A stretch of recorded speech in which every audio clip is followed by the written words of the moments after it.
So what do you do when you cannot press hard and fast with your hands?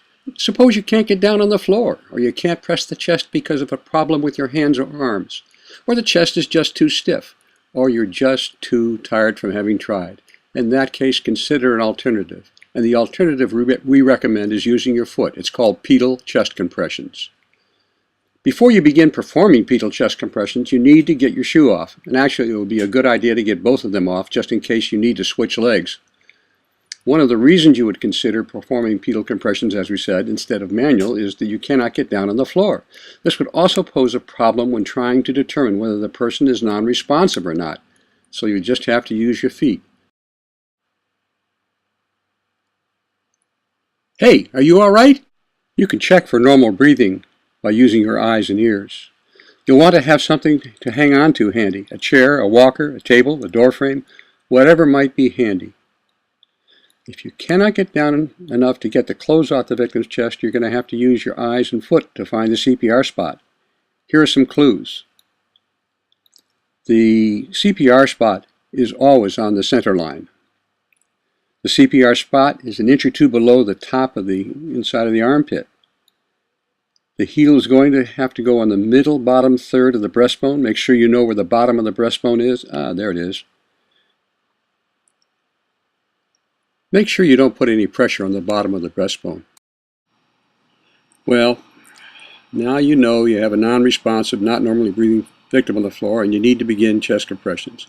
And if you're alone, you can call 911 after you've begun the compressions. Pedal chest compressions offer a number of advantages to the bystander and in some cases to the healthcare professionals. First, more of your body weight can be applied to compressing the chest, and that means you'll be able to perform guideline-compliant chest compressions on a higher percentage of cardiac arrest victims.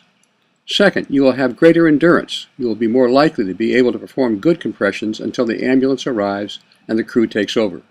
Third, if you are alone, you don't have to delay chest compressions until after you've made the 911 call. There are some things to be very careful about.